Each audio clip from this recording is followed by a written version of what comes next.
Welcome to नूर बच्चा cartoon. अगली सुबह अरीबा एक पुराने यतीम खाने के बाहर खड़ी थी। इमारत बोसीदा, गेट जंग आलूद और माहौल में अजीब सा सुनाटा। वो माँ की लिखी हुई पुरानी चिट्ठी हाथ में लिए अंदर दाखिल हुई। एक बूढ़ी औरत ने इस्तकबाल किया। मैं किसी को ढूंढने आई हूँ। वो तकरीबन 25 साल का होगा, अरीबा ने आहिस्ता से कहा।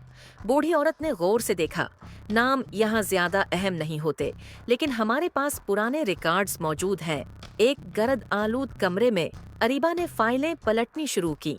अचानक एक जर्द रंगी फाइल पर उसकी नजर रख गई। बच्चा नंबर 147, लड़का, हिस्पताल से मिलने वाला, नाम मालूम नहीं, 2001 में दाखिल किया गया। अरीबा का दिल तेज धड़कने लगा। साल वही था, तभी एक आवाज गूंजी, तुम्हें यहाँ नहीं होना चाहिए। एक मर्द ने पीछे से फाइल छीन ली। बूढ़ी औरत घबरा गई। ये रिकॉर्ड सेल है, मर्द ने सख्त लहजे में कहा। फौरन यहाँ से चली जाओ।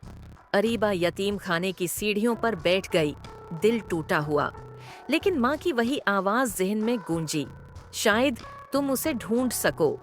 अब वो रखने वाली नहीं थी। अब उसके पास एक नाम था, बच्चा नंबर 147।